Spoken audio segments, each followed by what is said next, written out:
Hey everybody, this is Alexander Fitzgerald, or Assassinato, doing another one of my webinars for Jonathan Little. Today's topic is cutoff theory, how to manufacture two buttons.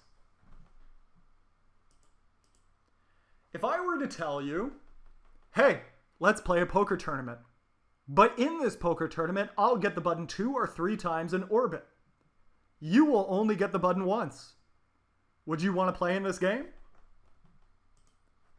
In today's webinar, you will learn how to earn the betting lead from the cutoff more often, how to make it so that your cutoff plays like the button, how to squeeze the button and blinds out from playing post-flop, and how to win more money in tournament poker. Let's get started.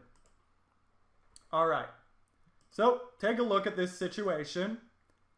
To me, this is one of the most fascinating situations in poker. It gets folded to you about 30x. You got 5-7 suited, decent hand, but not great. To me, this is so fascinating. Why? Because if the dealer, the player on the dealer button knows how to play and you don't here, this hand is essentially worthless. However, if you know how to play and the button does not, then you can steal his position. I love stealing the button from the low jack, high jack, or cutoff. Nothing makes me happier than getting heads up or even multi-way with the small blind and big blind. Why? Because the worst player at any table is always the players in the blinds. Look up your statistics on Hold'em Manager sometime. That's literally where all your losses are coming from. It's not your fault either. Just you're out of position with money in the middle already, so you know you have to defend wider, but most people don't know how much they are supposed to defend there. So these days, people usually defend too much, and that creates profitability edges for me. I want you to have these edges as well, so let's look at this hand. All right, what would you do here if the button is a young guy? Good, but not blowing you away with his play. We'll do maybe 10 seconds for this one. So in the chat, what you guys think? We got one fold. And got one saying 1,200, another 1,600. All right. I think you guys know your answer here. So I stopped the timer. Time is up. What would you do in this situation? So imagine you're on the button now. You have about 30 big blinds. What would you do in this situation if you were facing a raise from the cutoff? So the blinds are 200, 400 with an ante. And the cutoff makes it 1,400. You have 12,800 chips. Honestly, what would you do if you were deep in a tournament and you saw this situation? It's hard to do anything, right? What in the hell could you 3-bet to that doesn't commit your entire stack? Now, how about this situation? You have 12,800. Blinds are 200, 400 with an ante. And the cutoff from 33x makes it 800. How much more welcoming and familiar does this situation look? Look at how much easier it is to 3-bet here. How much room you have. And now the cutoff is defending for his whole stack. You're making it 2,000 win 3,800. He's going to have to do 13,000 to do anything about what you just did there. Now, if you're in the cutoff here, let's do the right thing and raise to an amount that puts 25 to 40 big blind stacks, the most common mid-game stacks, in an awkward spot. What tends to happen when I do this is that the big blind calls. Ooh, let's do another one real quick. What would you do here if check 2? So after you raise their pre-flop and big blind called, and the board comes king of clubs, jack of diamonds, 2 of clubs. What would you do? And if you specify B, you must say an amount. Let's see what people are saying in the chat. I'll read it out because I have the chat off screen. Well, it's not chat. It's all kind of like questions. We got bet 1,700. We got bet 3,000. We got bet 11. Working on fundamentals here today. You can bet, a small bet is fine there. Like 1,100, 1,500 is fine. I don't think you want to go too big. just because there's 2 cards above a 9. But his range is wide enough that he has enough 10, 6 of hearts that are folding that a very small bet can be appropriate. Now, to figure out how much this needs to work, this is some of you guys have seen this before, but this is very basic poker math, and I'm very surprised how many people don't know this. So I'm just going to review it really quickly.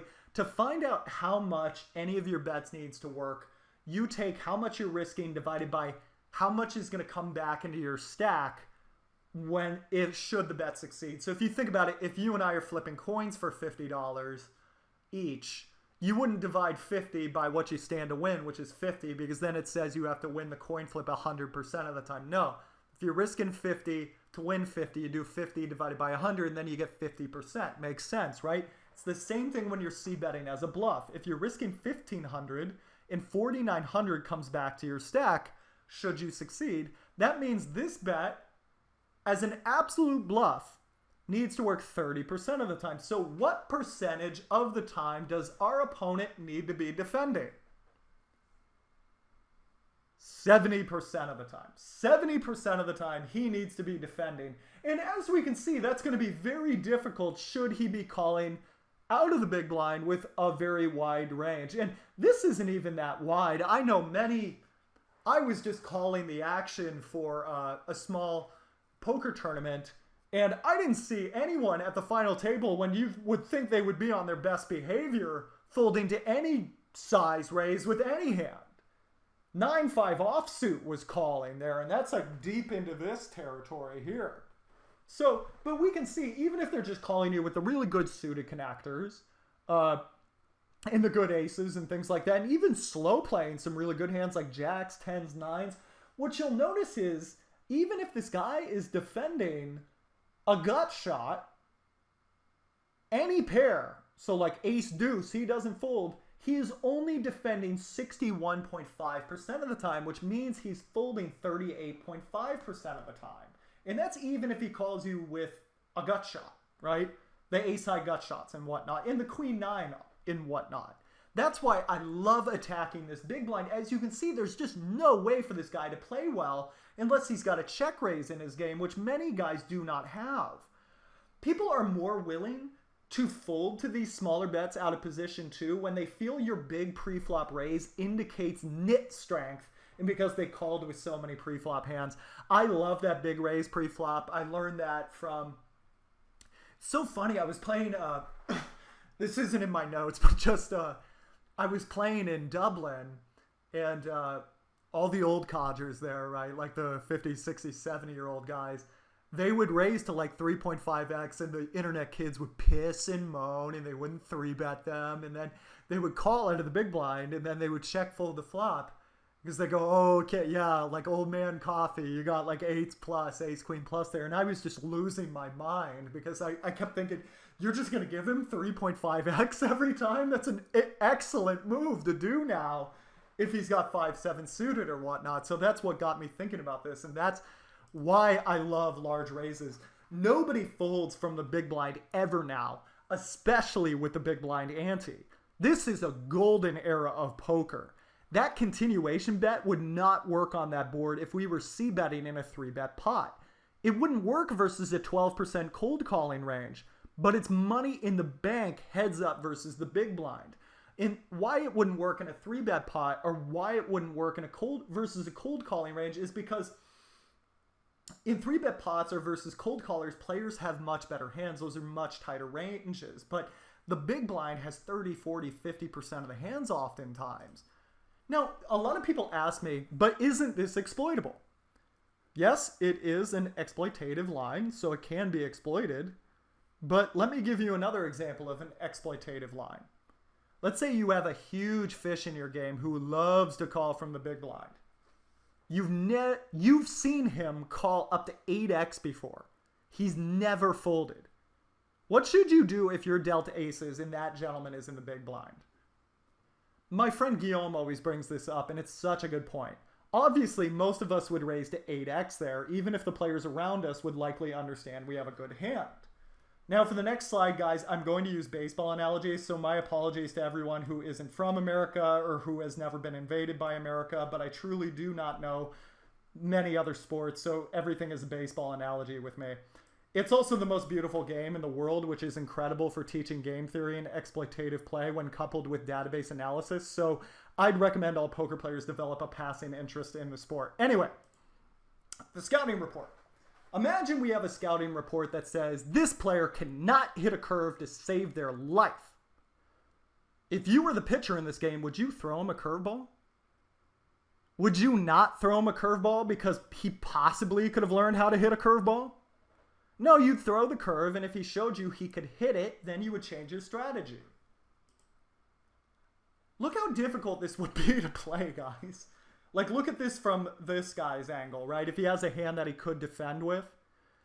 I have used this move in the Bahamas, Eastern Europe, Canada, in the United States. I can count on one hand the number of guys who could 3-bet bluff here. Also, the big blind player there with 27 big blinds is supposed to shove his ace rags, but most of them in practice even flat ace-jack offsuit. Now, on the internet, people will know to shove or 3-bet, especially if you were dumb enough to make YouTube videos about this edge. But live, many guys still associate that big pre-flop raise with, quote, old man coffee. Guys grinding it out with 8-8 plus and ace-queen plus, and that's tremendous. Now, let's say you are in a different stage of the tournament. So get a good look at this, all right? And the stacks are actually appropriate for a player to 3-bet you because now we're a little deeper here. Now let's say the stacks are actually appropriate for a player to 3-bet you regardless of what you put out there. What should you look for in a live tournament? Have you ever done this? Have you ever looked at your hand before it was your turn to act and you saw that you had aces? What did you do at that point? Did you shout, hey, come on, action's on you to the guy it was on? No, most likely you were as quiet as a church mouse. That tends to be most people's modality. They're like the saber-toothed tiger waiting in the bushes to pounce. So if the button player is one of those guys who looks at his hands before it's his turn to act, and he's doing anything ostentatious, flipping through his phone, looking at the basketball game, looking exasperated, then that generally is an indication he's not at the top of his range. He might have ace-queen, but aces are unlikely.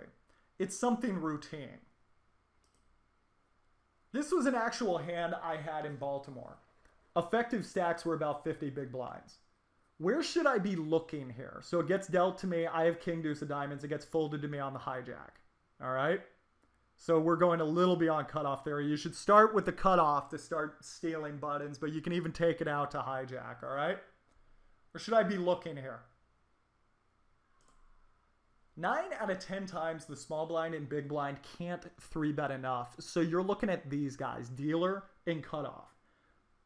And you should be watching them from the beginning of the tournament. The two guys to your left. Like the other 7 obviously pay passing interest, but the 2 guys to your left you really want to have an eye on, right? When they slide their ID, see where they're from. I know some players that like to make buddy-buddy with the people on the left. I've never been able to do that, but it's not a bad idea. You just want to know what's up. I was playing WSOP Baltimore, and I kept getting this open right here on the hijack. It was like having 3 buttons. It was incredible. I loved it. These 2 dorks kept looking at the 76ers playoff game whenever they didn't have much, but they'd try to look disinterested upon the action when they wanted to play. Oh my God, it was glorious. You earn these buttons by paying attention. This is why it's ridiculous when you see guys on their cell phone the whole time or playing on their iPad. That is just indication that you cannot play. Now let's discuss 2 more situations that come up often. All right. Take a look at this situation for a few seconds, okay? That's about all you get usually if you wait for your turn to act. What should you do here? I'll give you about 10 seconds here. So, what do you guys have? We got a 3x, we got a few folds, we have A lot of people guessing D and F, E. I love it when everybody's all over the place. I like making my quizzes tough. The practice should be tough. That way you can have more fun while you're playing. Like, practice should be tough. Actual playing should be a joy. What's that phrase? The more you bleed in peacetime, the less you'll bleed in war. To get morbid. I think, in my opinion, this is a 2.5x. The reason for that, I hope people were noticing these stack sizes changed. Dealer and cutoff. You had two rejam stacks to your left. If they have picked a hand to go all in with, typically your raise size is not going to dissuade them in any way. You can even get away with 2x here, but I prefer 2.5 because it tends to shake the small blind just a bit more and get me more pots with the big blind. Now, let's say the button has more chips, but we still have that short stacked cutoff. We also know the button is a relaxed guy who doesn't 3-bet much. You know the type, happy-go-lucky type, happy to see flops. So now the button has 43x, right? We open and dealer calls and big blind calls. So let's say we open here because we think this lane is open and we're wrong. The dealer was actually watching the footy, but he has something mediocre apparently because he's cold calling. Once button calls, the big blind never folds, so we should be prepared for this. This happens all the time. Now, you get this board. Queen of hearts, 6 of hearts, 5 of diamonds, 4.8k in the middle. It has been checked to you. What is your move? Take your time with this one. And if you don't know what to do here, I'm going to point out that you are in this situation no less than 200 times a session. So we have some A, a few people are guessing A, a few people are guessing C, a few people are guessing B. I love it when it's all over the board. I'll let you guys make your own decision, but I'll tell you what I like to do here. A lot of people saying C. A lot of people. Well, here's the thing, guys. This in my mind is a check. And let me tell you why that is, okay?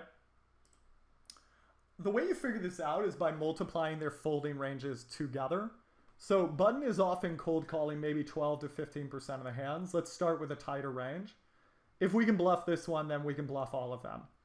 On this range, he's defending 65.5% of hands, which means he's folding 34.5% of the time. Okay? Then we'll do the big blind calling range, obviously much wider here.